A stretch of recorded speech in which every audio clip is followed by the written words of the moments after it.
اضحك اضحك. السلام عليكم حج حيدر. اليوم ايش قد طبخكم ان شاء الله؟ ان شاء الله اليوم خبر 5600 وكسور. تمام، خير وبركه.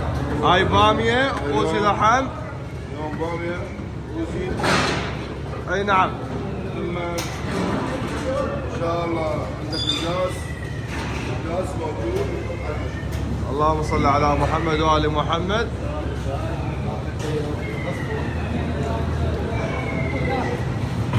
حيدر بصفتك مسؤول مطبخ الصفوة، شنو شعاركم؟ شعارنا ان شاء الله ابتسل الله، اهم شيء الحج، الحج قد مرات الحج. شو نقول؟ يدل يدل الحج. يدل الحج. الف عافية.